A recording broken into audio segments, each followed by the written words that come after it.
Hi, anyone and everyone. Welcome to Have You Heard About This Case? My name is Sam. And my name is Kelly. Today we're going to be talking about a case that, again, hits close to home for me. But before we get into this case, Kelly, what's our question today? So my question today is, what is, your favorite book of all time? And do you read much true crime?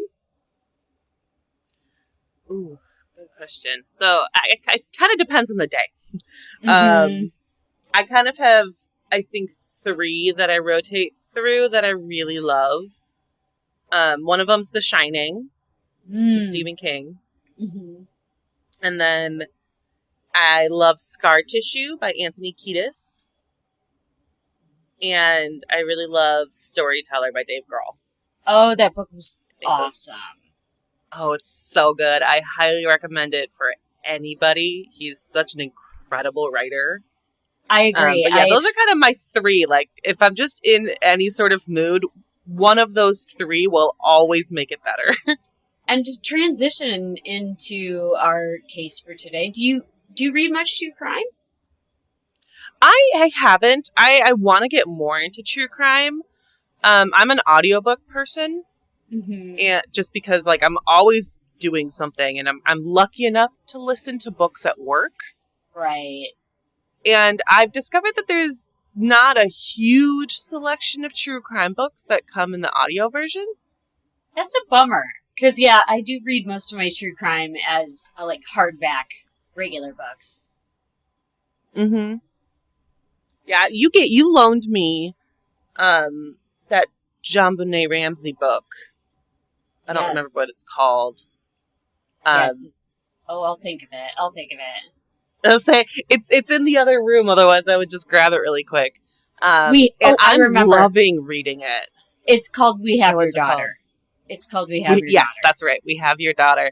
It's absolutely fascinating. But you loaned that to me like a year ago, and I don't have the time to sit and read. And it's a massive book. No, I completely understand. It's quite extensive. And also, I know tons of people who read ebooks, who listen to audiobooks. Like, it's all reading to me.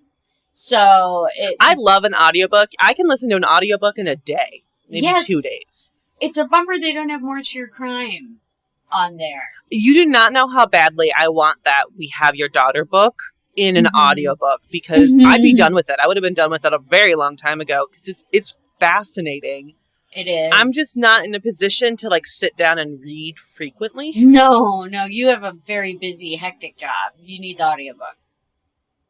Yeah, and I love audiobooks. I think I'm listening to my 6th or 7th in the last 3 weeks. Wow. Because I've just been getting cycling through them at work.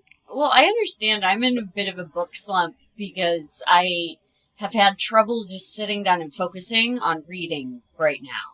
Lots of stuff happening. Mm-hmm. Yeah, that just makes it so difficult to feel like what you're doing, sitting down, attempting to read, is worth your time. Exactly. And I fully believe that all of us who read, it's totally worth our time. It's just something that lately I have not been able to pull myself out of. And I know I'll get there. Yeah, you've told me before that you go through cycles. Yeah, I do. Sometimes I'm reading one, sometimes I'm reading 5 books at once, and then getting nothing finished. And that's kind of where I am right now. That's how my sister Ash is. She every single night before going to bed, she has her Kindle out and she's reading.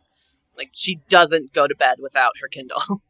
I understand. But she can read 5 books at the same time constantly. I don't know how she keeps her brain straight doing it. Yeah. But what's your favorite book? Okay, my favorite fiction book is actually a few years old. It's called All the Light We Cannot See by Anthony Doerr. It's an incredible book. As far as nonfiction, yeah, it's a good one. It's a good one. And my favorite nonfiction book is almost like you said. It's hard because I've read so many of them, but I have to say up there is The Princess Diarist by Carrie Fisher. who is one of my icons. She's fantastic and also a fantastic writer. And one you've of her, told me about that book before. yes, you guys, y'all, she released her diaries from when she was 19 years old on the set of Star Wars and having this just rapturous entanglement with Harrison Ford. And you couldn't pay me enough to release my diaries from when I was 19. She is an icon. Yeah, that sounds great. I should check those out. You've told me about that before, and it's always one of those things where I'm like, yeah, that sounds awesome. And then by the time I remember to look it up, or just have a chance to look it up, I don't remember the book.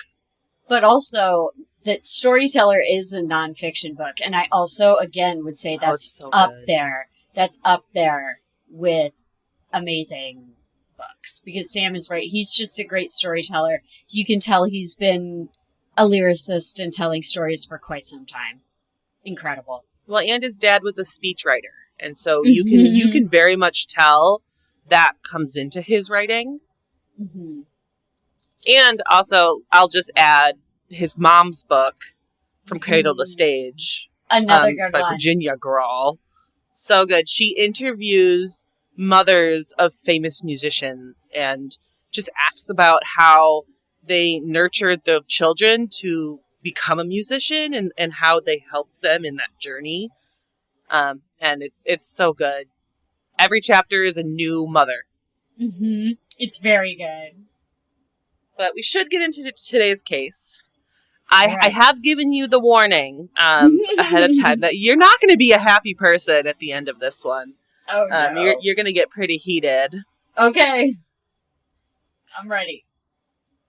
Yeah, we're going to have some strong thoughts on this one, but hopefully it will create good conversation. And I'll tell you right now, there has been someone who's been arrested for this. Okay. So you'll at least have that comfort coming towards the end of this. Okay. But this case takes place at the Wisconsin-Michigan border. So again, this is very much hits home for me growing up in northern Wisconsin. Yeah. And one thing that truly surprises me about this case is that I actually never heard of it until years later. Which it truly blows my mind, especially when you hear these details. I'm surprised this wasn't massive news across the country at this point. But I actually heard about it because I knew somebody in college who was friends with one of the victims. Oh, no. Oh, my. And I'm not going to say her name. Her and I are not in touch. It's been a long time since we've been in college, and I don't have her permission. So I'm just going to keep those details very, very sparse. Fair enough. Yes, but absolutely. we took a speech class together in college, and in her speech, she just talked about how this affected her life. And I won't go into more detail than just that, since I don't have that permission, but I've thought about her speech many, many times over the years, and it really stuck with me. Okay. So today we'll be talking about the East Kingsford train bridge murders, and this took place on January 31st in 2008. Oh, wow. And that's current. I'm surprised I haven't heard anything about this. Exactly. I'm blown away that I like this was kind of a closer to Green Bay area, so it was still certainly northern Wisconsin, but not as far north as where I had lived. And I wasn't on the east side of the state. But still, like this is a small community. Yeah. And it has a lot of similarities to where I grew up. So I was blown away that I never heard about this. And in addition, all of our victims today are teenagers. Oh. Exactly the same age I was. Yeah. At this time in Same. 2008. Yeah, 2008. I'm like, I was for sure conscious and a teenager by then. Yeah, I was 18 at this point. And that's definitely along the same ages as our victims. And our 3 victims that we will be talking about today, Tiffany Paulson, Tony Spigarelli, and Brian Mort.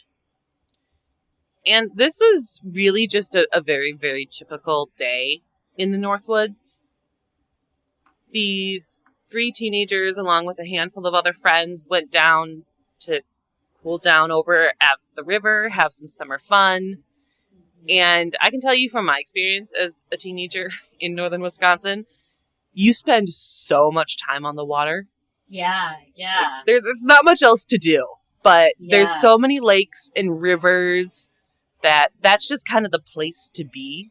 Yeah, no, I grew up in a similar kind of lake town, and that's where it was. That's where you went. Like, it's summertime, let's head to the banks, Lake Erie, take a dip. Yeah, exactly. And there's so many things to do on the water. Like, we used to go skiing and wakeboarding a lot. Mm-hmm. My sister was very, very into wakeboarding for quite a while. But even just like camping and sunbathing and just literally hanging out, putting your feet off the end of a dock. Was something that we did very frequently. Oh, yeah. That's a lake town summer. Exactly. But before we really dive into what happened on July 31st, I do want to talk about our victims. Unfortunately, because this was 2008 and social media was kind of in its infancy, it was really hard to find information that was just beyond a short news clip or just an article. And so the majority of what I found came from obituaries.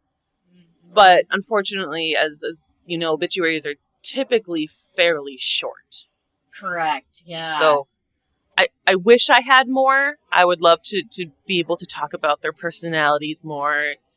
But it was very hard to find even just what I have now. Okay, well, I mean, that's more than nothing. We've encountered cases before where we could even find obituaries, so... Exactly. I look forward to hearing them. So we'll start with Tiffany.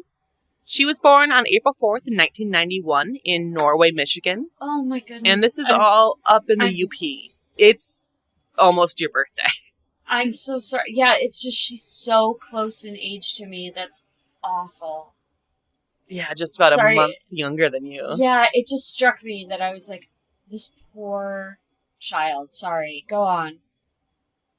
No, you're right. It's so incredibly unfortunate.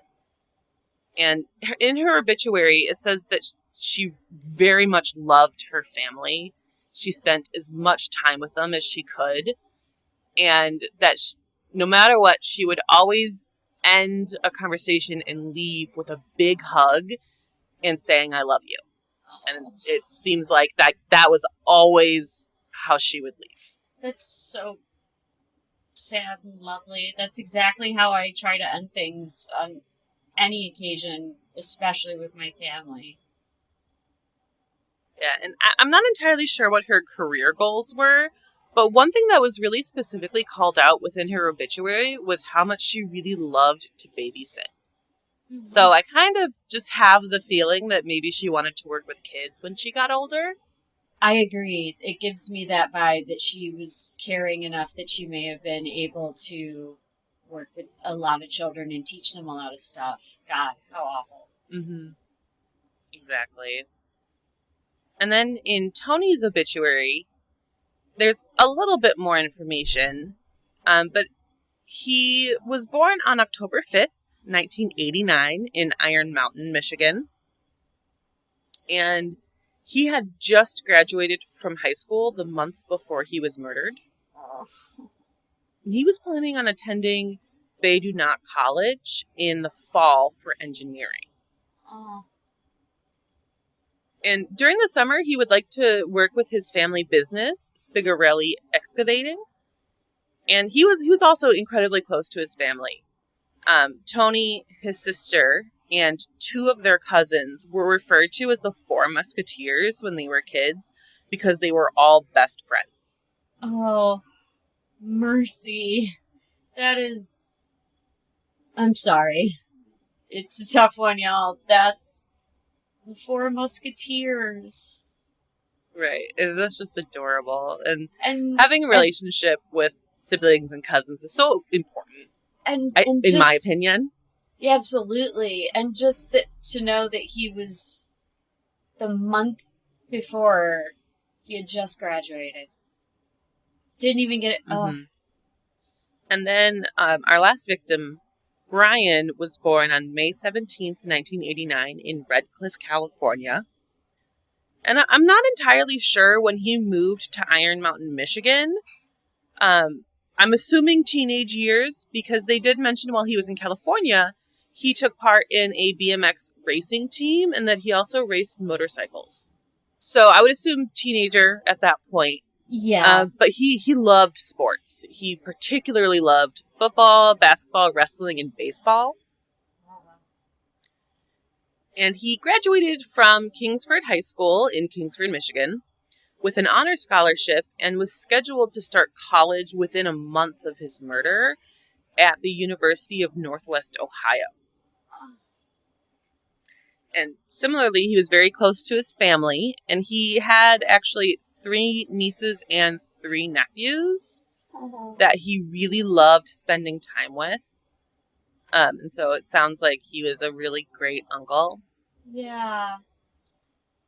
And in his obituary, it also noted his love for his dog, who he named Callie, who was a red-nosed pit bull.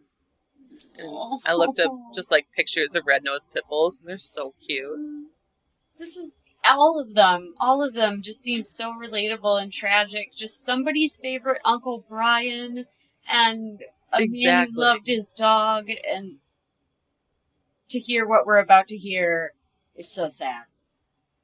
Oh yeah, I know that you don't know anything that's coming up. I don't. It'll be rough. Okay. I'll give you the warning. That's okay.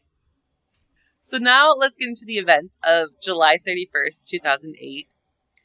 And many of the details that I have come from a blog that was written by a woman who goes by Ash. She was friends with Katrina Coates, and Katrina was at the river that day with Tiffany and Tony and another one of their friends, Derek. So a lot of what we have is from her first-person account. And she goes into a lot more detail than a lot of the articles, which really kind of give basic bullet points and end up mainly focusing on our suspect. Mm-hmm. So we have a lot of information on him. And you'll see why that they focus on the suspect in these articles. I just wish there was more focus on the victims. Okay. Yeah. So that day, Katrina and Tiffany were hanging out shopping when they ran into Tony. He had recently gotten a new Mustang and he was showing it off to all of his friends. He was very excited about it. Oh. And he asked the girls what they were doing later and asked if they wanted to join him and their friend, and Tony's friend Derek, who neither Katrina or Tiffany had met at this point. But he offered to hang out at the river and go swimming. So Katrina and Tiffany agreed. They thought that sounded like fun. And later that afternoon, they all met up at the Menominee River. And the river is the dividing line between Wisconsin and Michigan. Oh, okay. I didn't know that. Yeah, and that's like one side of the river bank is Michigan, the other side is Wisconsin. Okay. So they're all hanging out on the Michigan side, but they really wanted to head across the river to the Wisconsin side because there's this large rock that hangs over the river that you can jump off of into the river. Oh, okay. And so they really wanted to jump off the rock. It's about 25 feet above the water. So it's a good height, but it's not like an insanely dangerous height at the same time. Mm-hmm. Mm-hmm. And there was a couple ways to get across the water. There's this big trestle bridge in the area called Kingsford Train Bridge. And Kelly, I know that you're familiar with the Delphi case. Mm-hmm. It's a very similar bridge as in the Delphi case. I think it's in a better condition The one in Delphi you weren't supposed to cross that one, and it was kind of difficult to walk. There was a lot of boards missing. This one I think was still an operating bridge. It just wasn't used for a train anymore. Okay, well that's good. So they decided that they actually didn't want to cross over this bridge because at this point, like, their goal is to go swimming. They're in their bathing suits. They took off their shoes, everything. Okay, yeah. Then they were worried that they'd get splinters or something crossing this bridge. So they decided to swim across. Okay. And so they get across to the Wisconsin side and they start climbing up the banks of the river and climbing up this big hill that leads to this rock. And they were kind of walking in groups of two, Derek and Tony in front and Katrina and Tiffany behind them. And as they were getting close up to this rock, they saw a man dressed fully in camo kind of jump out of the woods, and he opened fire on them from 20 feet away. Oh my God. Yeah. Oh my God. So 20 Tony feet. was shot first. 20 feet. Like, he was fully hidden in the woods. And fully intentional. You're only 20 feet away. Wow. He shot Tony first in his forehead, instantly killing him. And in shock, the other three had a moment just kind of stunned and frozen where they saw Tony's body rolling down the hill they were just climbing up. Oh. And it's like, I can't even imagine being in that position. Like, you're just there to go have fun and swim. Right. And that's it. I can't imagine that. Just seeing the body of your friend rolling down a hill. Oh. Exactly. So after that brief moment, they just started to run as fast as they could. And Tiffany and Katrina are holding hands. Oh.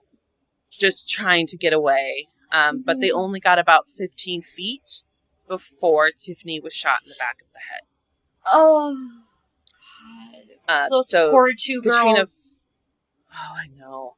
Katrina felt her fall and lost grip of her hand. And when she looked back, she understood very quickly that there was no helping Tiffany. Oh. And so she had to make a split-second decision where she kept running. She eventually was able to catch up to Derek, and they both just ran together as fast as they could. Yeah. And remember, they're just in their bathing suits. Oh, no. So they're running through the woods, and they're not on a trail at this point. They're just running. And so their legs and feet are just getting completely cut up with basically every step that they take. And as they're running, they're hearing more gunshots, and they're actually seeing bullets hit trees around them and explode the bark on them.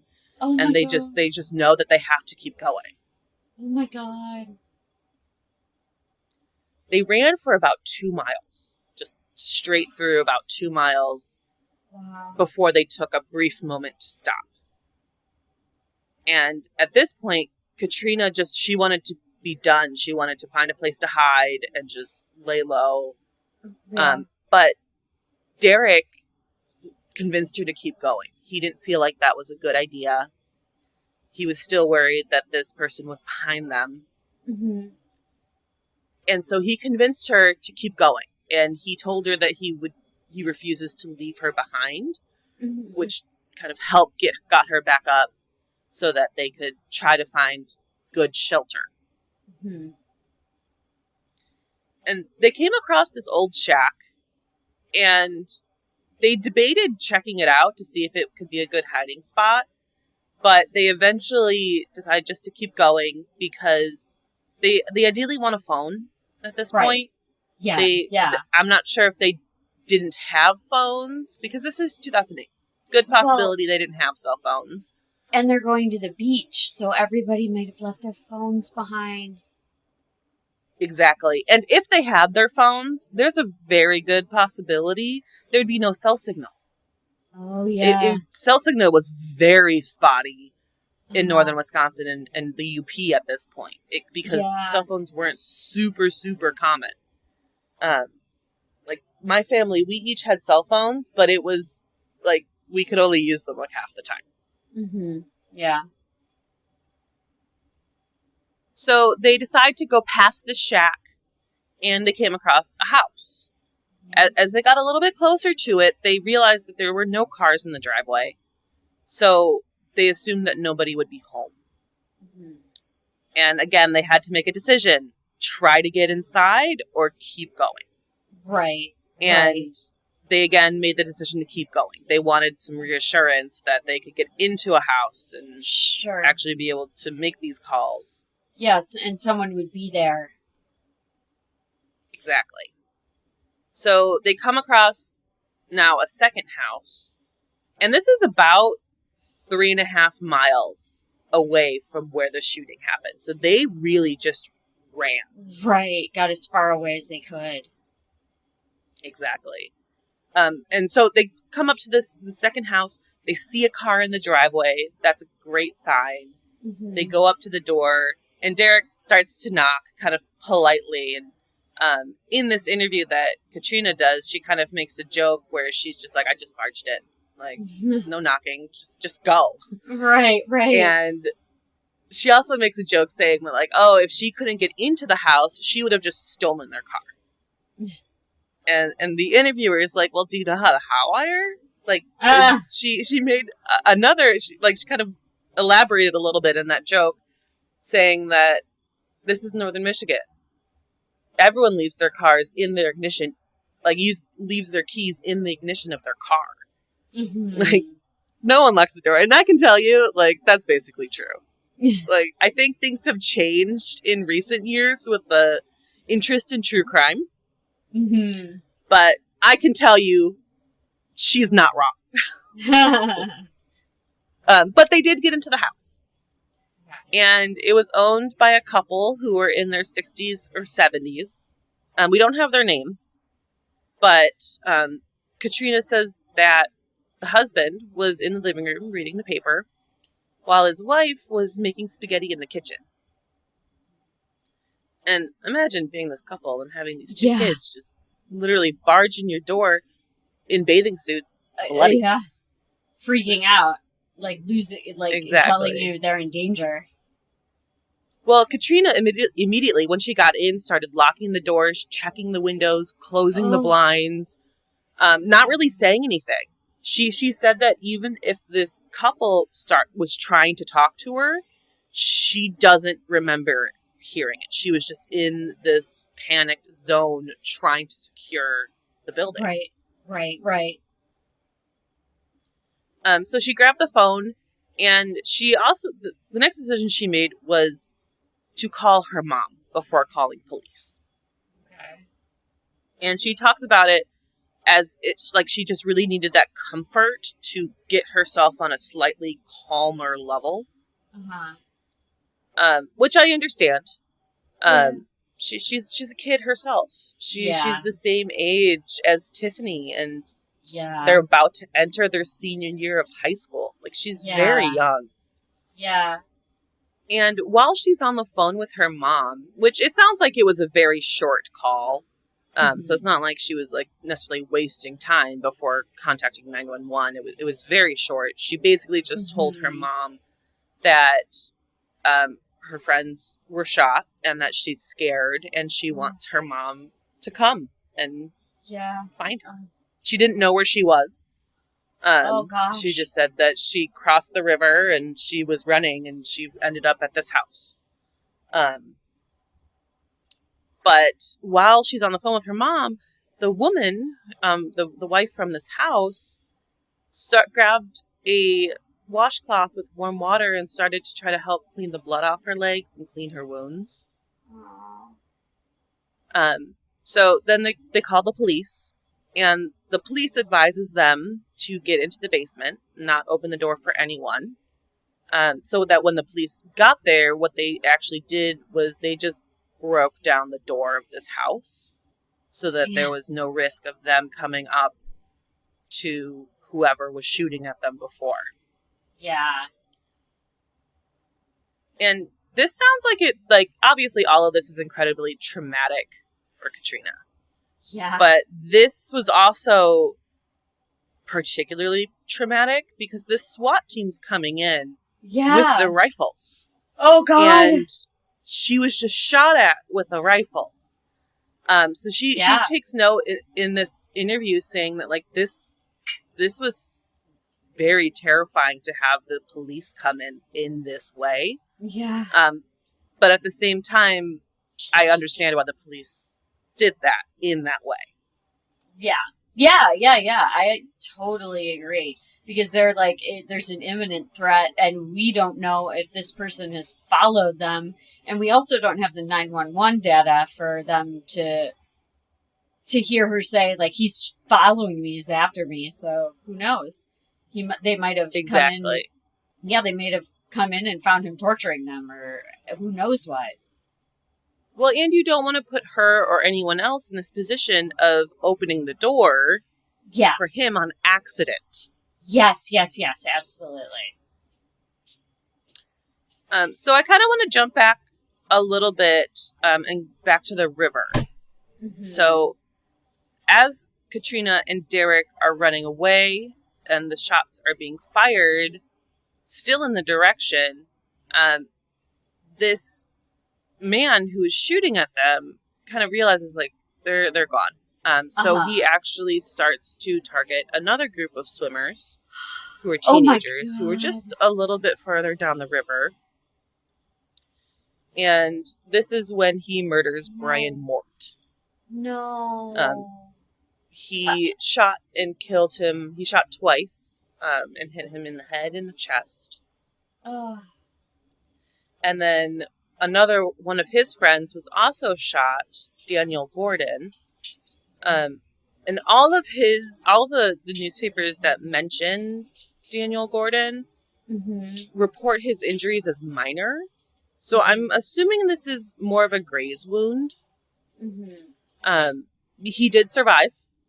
There just isn't much information about him, which I understand he may just want to keep private, and that's fine. Just because there are basically no specifics that I found. Yeah. And similarly, I have very few details about Brian's murder and what he was doing that day prior to the river. So unfortunately, all we really know is he was hanging out with a handful of friends, swimming at that point.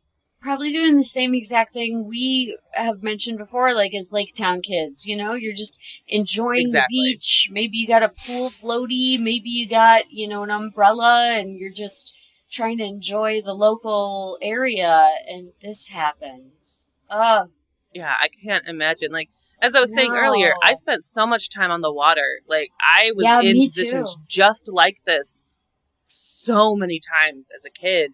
And I just can't imagine climbing up the riverbank and seeing a man jump out of the woods in full camo with a rifle. Yeah. I can't imagine. So, at this point, the police arrive, and the shooter is gone. So, it turns into a manhunt. Roadblocks were put up, and police actually took a step of evacuating all of the homes that were in this general area. Wow. Yeah, and usually I feel like I hear this sort of thing, and it's like you're not allowed to leave your homes. I kind of think of, like, I feel like most people have heard about the Boston bombing, the marathon bombing, and that was like full on lockdown. And I feel like that's a little more common than evacuating. So I found that a little bit interesting.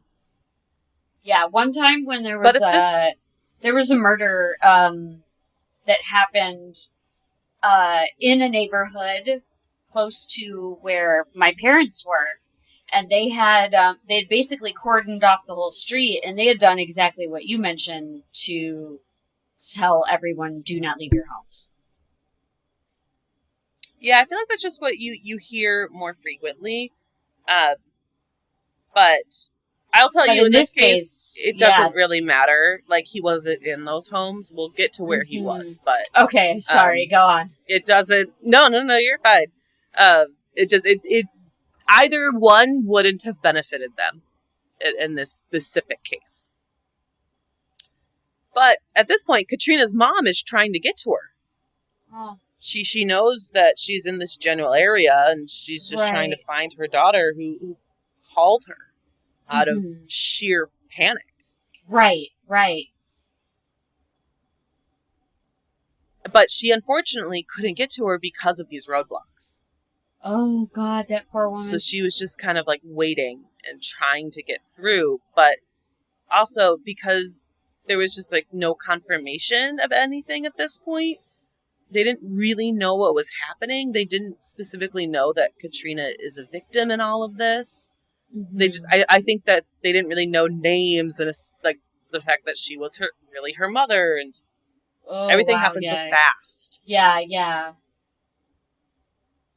So the police really wanted to get as much information from Katrina and Derek as they possibly could.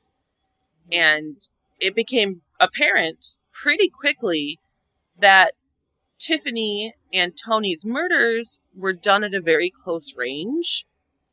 And them knowing that Katrina and Derek were with Tiffany and Tony, they became very important to get the details and try to figure out who did this.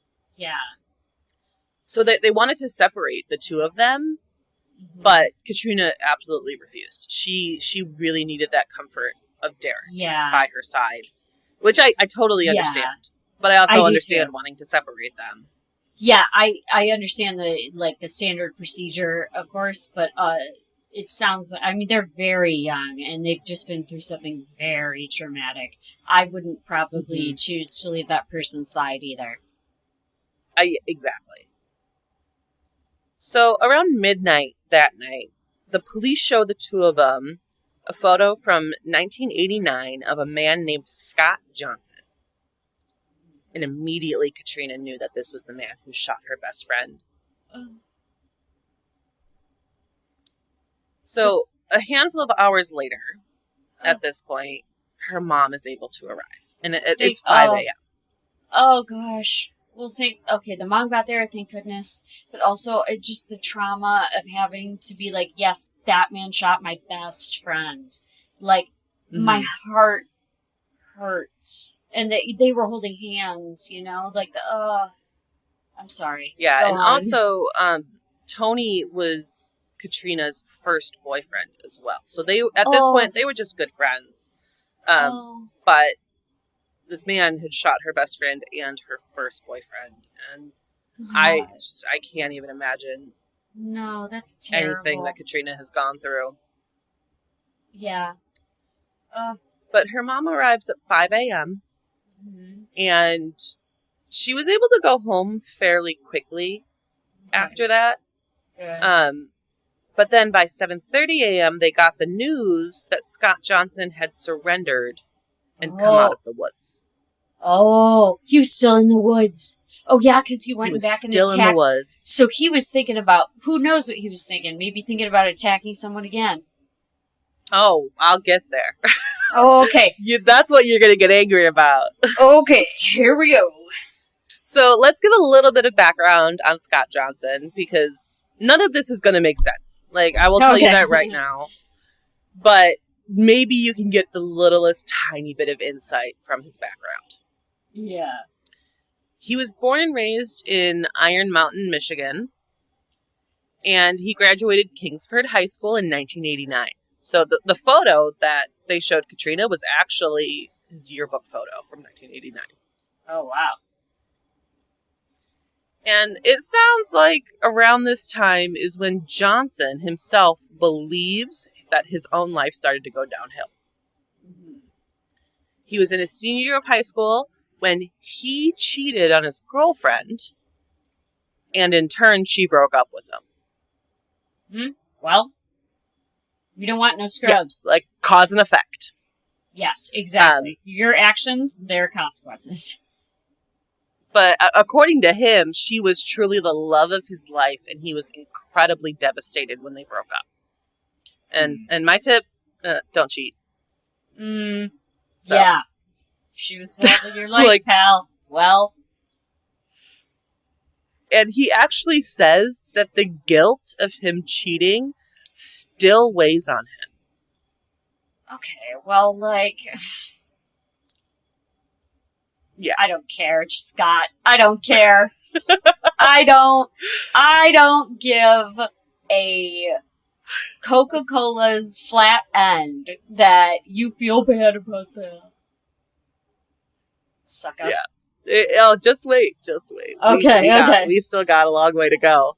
Oh, no. So 10 days after graduating high school, he joined the Army. And while in the Army, he met a woman who he ended up marrying by 1991. And at this point, when they're getting married, she is pregnant with their second child. Okay. After the Army, they lived in Louisiana, and he describes their marriage as loveless. Wow. And his ex-wife describes it as abusive. Okay, Yep, that tracks.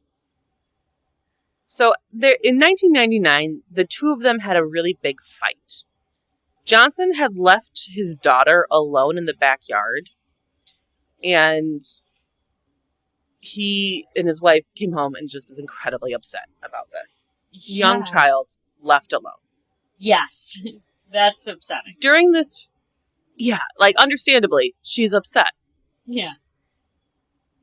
And during this fight, he took their family cat and threw it against the wall. I will say, the article made it very clear that the cat was okay after this. It was knocked out. It did not die. The cat was okay. Well, good. Need to point that out. Okay, but also, please reference our episode on ancient Egypt, in which one of the questions for you to enter the afterlife is your relationship with animals on this earth. And that just told me something. Yep. Oh, yeah. So, Johnson's wife goes outside to get their daughter that he left alone. And when she comes back inside, he is pointing a rifle at her face, saying, "Look at what you made me do." Oh my God. Wait. He's pointing the rifle at his wife or at his child? Well, she came in with the child, so I'm assuming both. It wasn't clear in the article. Wow. Okay, sorry. Yeah, no, good point. Like, that's... She came in from outside with their child, and he has a rifle pointed. Yeah. Saying, look at what you made me do. Right. And she's probably most likely holding this child. So yeah, you're pointing it in the face of your wife and young child who you left alone in the backyard and whose cat you concussed. What is the matter with you? Yep. So, understandably, at this point, his wife took their kids and moved out of state and filed for a divorce. Yes, ma'am. So, between this and between his high school girlfriend who broke up with him after he cheated on her, it really seems like he just blames all of his issues and mistakes on other people. Yeah. You're right about that. Something that they did is what, look at what you made me do. Yeah. You did that. You are the one who left your child outside. You are the one who abused your pet and then pointed a gun at your wife and child. Like, that's you. Yeah, not only are you abusing this pet, you are abusing your wife and young child, because that aiming a gun at them is abuse. And she's right when she characterized their relationship as abusive. Oh, absolutely. So, a couple years after this, in 2001, he decides to get a little petty with his ex-wife. Oh my God. He stopped working so that he couldn't pay child support. Okay. So I said scrub before, and I say scrub again. I'm sticking with it. What? Yep. A scrub. So all of this information so far about Johnson came from an article in the Detroit News where they exchanged letters for, I believe, a handful of years after the murders. And the way he talks about all of this, really, it doesn't make sense to me. I don't want it to make sense because I don't want to be in his mind. But he talks about purposely not working so he doesn't have to pay his ex-wife child support. But then in the next sentence, he follows it up by saying he was devastated being away from his kids. You're hurting your children by not paying your wife child support. I don't have much to add to that, but besides what you just said. You gotta be kidding me, buddy. Yeah. Like, it's just, we're not done yet. There's more. Your children deserve that money. And you don't care because you want to spite the woman who you pointed a gun in their face. Get out of here. Yeah. So in 2001, this is when he's deciding not to have a job. He moves back to Michigan to live with his mom. And this, he says, was an exceptionally bad time for him. In the letters he wrote to the Detroit News, he said, I wasn't living anymore, just existing. I lived in limbo. I had no real identity. My life ceased to having a purpose. Okay. And I don't have much to say to that other than there's a lot of mistakes that happened along the way to get you to this point. Exactly. My only answer to that is, okay. I bet it. Yeah, I bet it doesn't. I bet it doesn't have a purpose, because it doesn't. You suck. Yeah. And, like, I'm the type of person where it's like, if you are capable and they're willing to help, if you end up having to move back in with your parents for a short bit as an adult, I don't think there's necessarily anything wrong with that. Because sometimes you just need a little bit of help getting back on your feet. Yeah, me neither. I don't think this is how he looked at it. Oh, okay. I think he just looked at it as, like, he had nothing else. He lost everything, so now he's forced to move back in with his mom. Like, okay, my life is awful type of attitude. Okay. And in these letters, he also mentioned that the area along the Menominee River and the Kingsford train bridge was kind of a safe space for him. He felt very comfortable in this area. And he actually ended up stashing some belongings there. He put some clothes, sleeping bags, first aid kits, and weapons that he just stashed in the woods. What? And all the congregation said, what is wrong with this man? Yeah. So, now let's get to the day before the murders. He's out riding bikes with one of his friends, not too far from this general area, which is also very close to where the shootings happened. Mm-hmm. During this bike ride, he sexually assaults his friend. What? Oh. Yeah. He just chose to do this. We don't really know any specific details, but to me, this seems like an escalation. I would agree with you, Sam.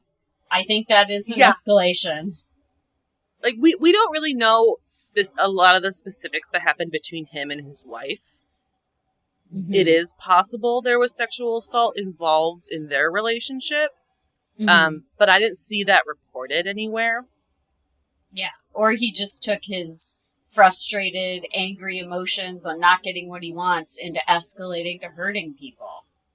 Which he absolutely blames this on that limbo mindset that he mentioned. Okay. Right. This woman that he assaulted told her mother, and her mother encouraged her to report it to the police. Yeah. So this point, Johnson knows he's in real trouble here. Mm-hmm. He previously did have warrants for not paying his child support and writing fraudulent checks. But now this is a crime of physical violence. So he knows that, like, he's in real trouble now. Yeah, he's well aware. And he says, I don't know if I fully trust this, but he says that he actually made the choice to turn himself in for this assault. And he was walking over to the police station when he changed his mind. Oh, okay. Big of you. You were going to do it and then didn't do it. That's not doing it. Yeah. So he says he was like a couple blocks from the police station when he decided to go back into the woods, where he changed into those clothes that he stashed, which happened to be all camo. And he retrieved his rifle and bullets that he also stashed out in the woods. Oh my God. And his plan, supposedly, was to basically sit up on the top of this hill, on the top of the banks of this river, and just start shooting. Wow. Yeah. But this is when Tiffany, Tony, Katrina, and Derek were climbing up that hill to reach that rock. And I'm under the assumption that he didn't really expect that. I think he wanted to have distance. Mm-hmm. And that's when he jumped out of the woods at them. Wow. Yeah, so then Katrina and Derek run, and he, at this point, he started to shoot these other teenagers, which were about 70 yards away. Wow. Which is another reason why I think he wanted the distance, and he kind of got startled. Right, that was his plan. Yeah, he had a plan. He's like, I'm so mad at everybody else, and it's everybody else's fault that I'm going to do this. And then he gets surprised with, like, close-range people. Mm-hmm. And so, shooting 70 yards away, this is when he kills Brian Mort. And he said that he would have continued firing shots, but his gun kept jamming. Wow. Like, he makes that very clear, that he would have just kept going. Oh my God. In total, he fired 17 shots, killing 3 people. So, with this whole manhunt and everything that happened, he just kind of hunkered down in the woods. Okay. And eventually, he did surrender himself. Mm-hmm. So, now he's in custody. He's charged with the murders. He's actually charged with a total of 10 felonies, including 3 first-degree intentional homicide charges, 6 counts of attempted first-degree murder, and 1 count of sexual assault. Good. Yeah, so everything has been covered in these charges. Yeah. And I will let you know, I'm not going to draw out his trial or anything, but he was sentenced to life in prison and received a total of 295 years without the possibility of parole. Good. Good. Yeah. Throw the book at this man. He will be in prison for the rest of his life, for sure, at this point. Good. But, like, what really was his motive? Yeah.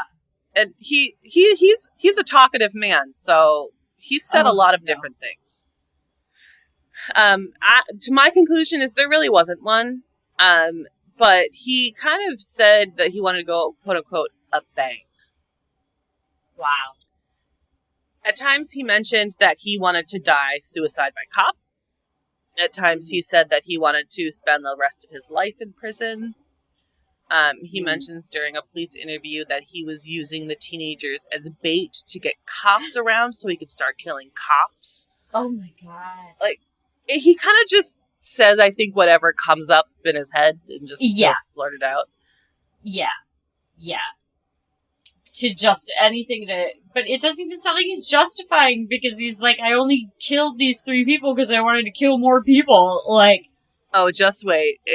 We only have a little tiny bit left in this case, but there's some couple big statements here that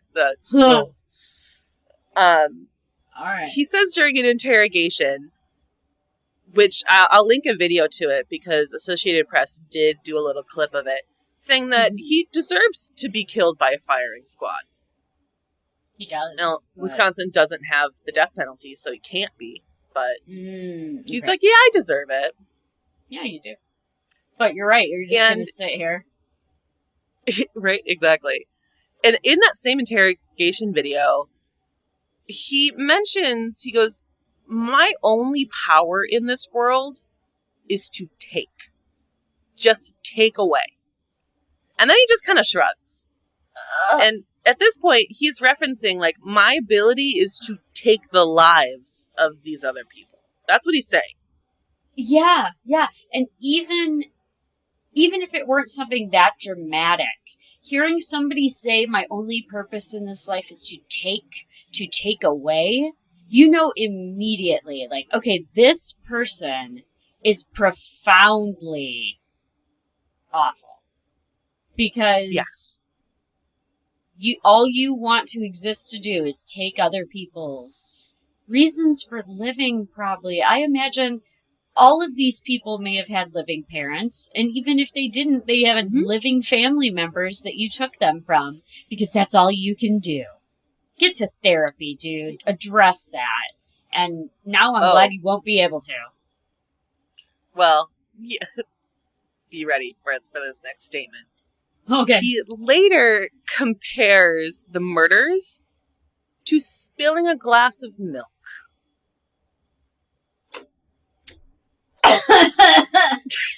Sorry. I just had a sip of my drink. I heard the clink of the drink on the table. Yeah, because I slammed it right down. You can leave all this in because that's how upset I am. A glass of spilled milk. Yeah, and he's quoted saying, "Do you get upset about it? No, you just clean it up and get another glass." I might sound sick and sadistic and come off that way, but that's pretty much it. Ugh. Sir, you absolutely come off as sick and sadistic. What happened to you? To me. What happened to you? What is going on in your brain chemistry? So not enough to warrant any of this behavior.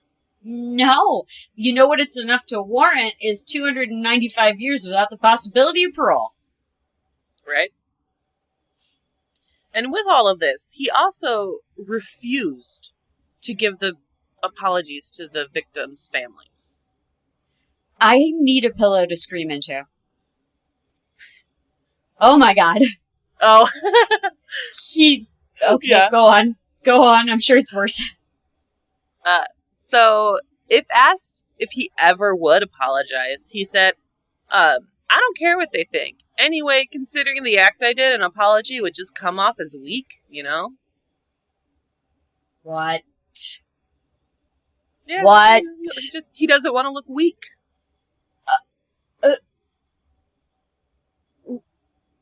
I hope this guy gets... sorry. I was just going to say, I hope I hope this guy gets his ass handed to him in jail. Oh, I wouldn't be surprised. He is in a maximum security prison in Wisconsin. So I don't know. I don't know if he might be in general population or not. But yeah, he might be in SAG. Yeah. But one thing he says that he does feel a little bit of remorse over is the sexual assault, because he betrayed her trust to assault her. Okay, well, that's true, but that also should have come on the heels of an apology to the people who you murdered. Not to make sexual assault less than murder, but at least he's owning up to the fact that he betrayed her trust, not that he harmed her. He still deserves to give an apology to 100% of these people. That's not enough for me. Well, you know what? You also betrayed the trust of a ton of teenagers who were just trying to have fun and see a man in the woods. Right. They didn't even know they needed to form a bond of trust with you, you piece of garbage. Like, nobody owes you respect. Respect is earned. Yeah. I say this all the time. Respect is earned. Nobody owes you respect. And it sounds like this guy thought, I don't have their trust or their respect, so why not just use them as a pawn in Mm-hmm. my rage over my situation. Yeah. But that's the case today. That's what we're ending on because we don't really have anything else. Oh, I warned you ahead of time, but I knew that no. there was no real preparing for this one. No, there was no way I wasn't gonna steam like a kettle for this one. And I would tell you if I had any final thoughts, but I feel like I interrupted you so much with my thoughts on the moment that I'm just still trying to take in. Wow. Well, there's no, like, it's hard to gather your thoughts in this case. Right. It's so senseless. Like, I called my sister and I called my parents about this because I didn't remember it happening, as we mentioned earlier in the episode. Neither did they. Wow. And so I'm explaining to them, I went more into detail about the girl I went to college with, who talked about this in a lot of detail in our class, which I don't feel comfortable doing here. Totally fair.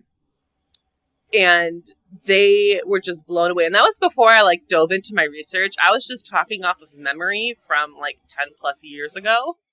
Right. Well, and just, I only got, like, half the facts. My whole family was just like, there's no way. This couldn't have happened, like, in northern Wisconsin, UP. I'm really glad you brought this one today, because even though I grew up in Ohio is not that far from this place, and I had never heard this. No. I'm glad that we're doing something other people might not be aware of. That's a big reason I wanted to bring it forward, because this is a true tragedy. Mm-hmm. Like, any of our cases that we bring forward are, without a doubt. But it's just, this was truly senseless. Egregious. And his murderer just he makes it so clear, his lack of remorse. Yes. That it's just like, it makes me so angry, because you should have remorse. You should have, oh man, it wouldn't change anything, but hopefully during those 296 years you spend in the slammer, you start to learn the meaning of the word remorse, buddy. Mm-hmm. Like, how egregious to treat the victims' families like this after you've ruined their lives. These were just young kids. Yeah.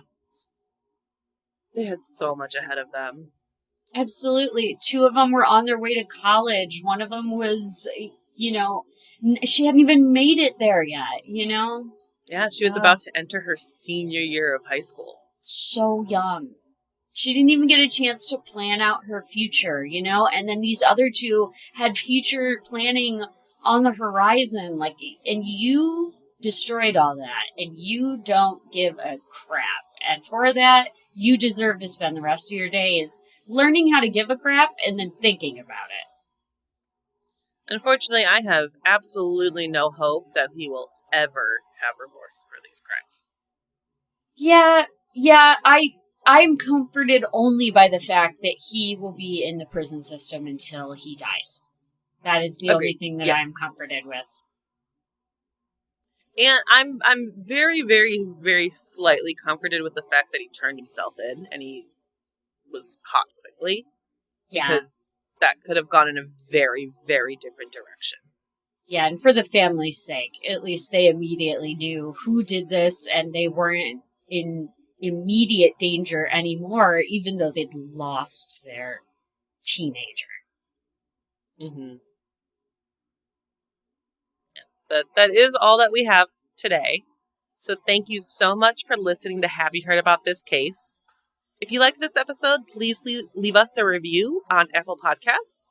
And you can also find us on Instagram at Have You Heard About This Case Pod, or on TikTok at HYHATC,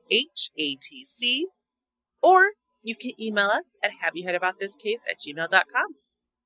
Thanks, and we'll talk to you later. Bye!